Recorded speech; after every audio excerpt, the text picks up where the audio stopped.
Hello, friends. Stacy Anfinson here with your Tar Report market update.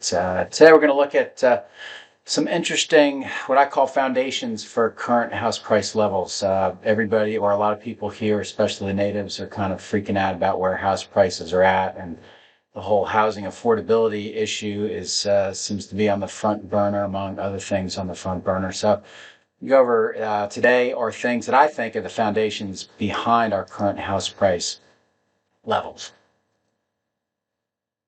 So, number one, this is net inbound population growth. You've heard me talk about this in many previous videos, but once again, we're going to put the population growth up on the screen. We're up 111% from 2007 to 2024. So that is the main ingredient that you have to have. Other areas of the country, especially in the Northeast, would love to have that type of population growth, but that's essentially where all our population growth is coming from. So where are they coming from? If you've been at an intersection and you've observing license plates instead of texting on your cell phone, you can look at see a lot of these license plates, and it won't shock you. Number one, outside of North Carolina and other places in North Carolina and South Carolina, Florida's the number one state. Virginia two, New York. Well, there's South Carolina. Sorry, California, Georgia, Texas, and Pennsylvania. So those are the top inbound states. This is 2020 to 21 tax filing years. I don't know why it takes so long to get IRS information, but that's the government for you. Specifically by county, this was kind of surprising. Cook County, Illinois had the most amount of tax returns filed from there into, this is Wake County. I didn't do the whole triangle area. San Diego, California, San Diego County, California was second. Kings County, New York, and then New York County, New York. Miami-Dade, which is Miami, obviously Los Angeles County, California. Fulton County, which is the ATL in Georgia, and Fairfax County is Northern Virginia. So those are the top 8 inbound counties. Now, number two, new home prices compared to those within peer markets. For me, the easiest way to do this was to look at Pulte Homes because they're a national builder. They build in a lot of different markets. So I went to their website and I looked at their models and I looked at their move-in inventory houses.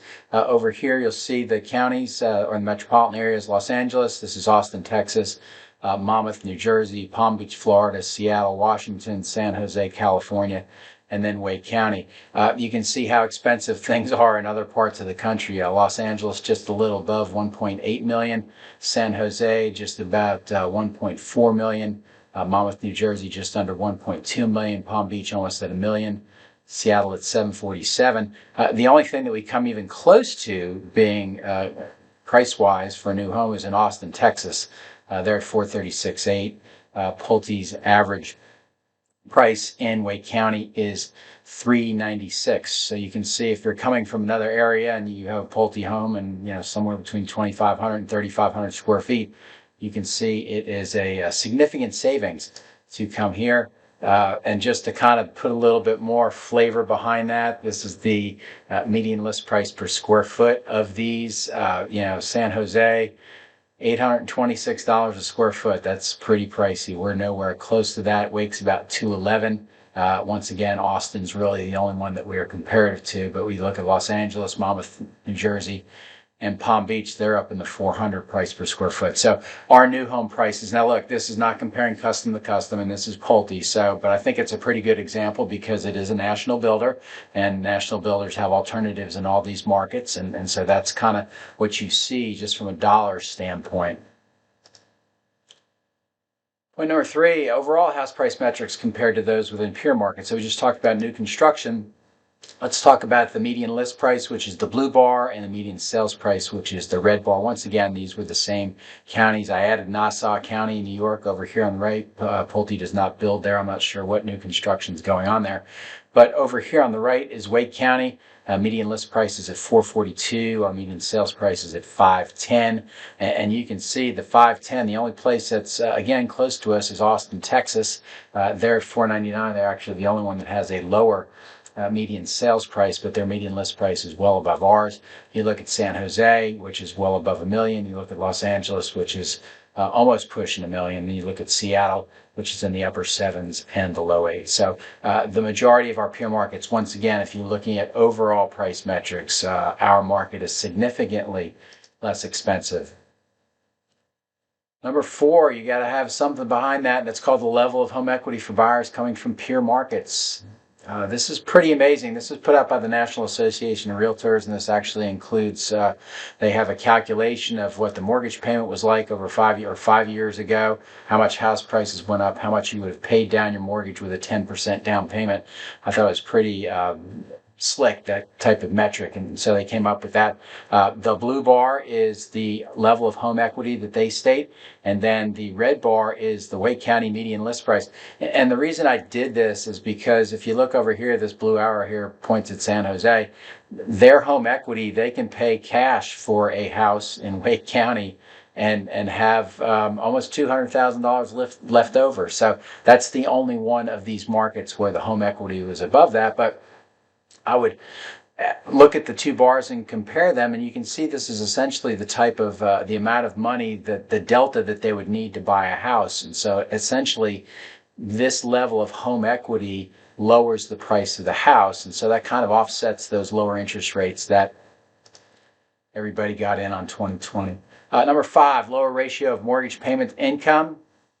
This is stated as a percentage, and you can see our California peers are really, really high. 65% in San Jose, 61% in Los Angeles. Wake County, and once again, a lot of people think, wow, how is Wake County housing is not affordable? But if you look at it from this ratio, which is a nationally accepted metric, 25%, we're right in line. The red line is the national average. Wake County is at 25%.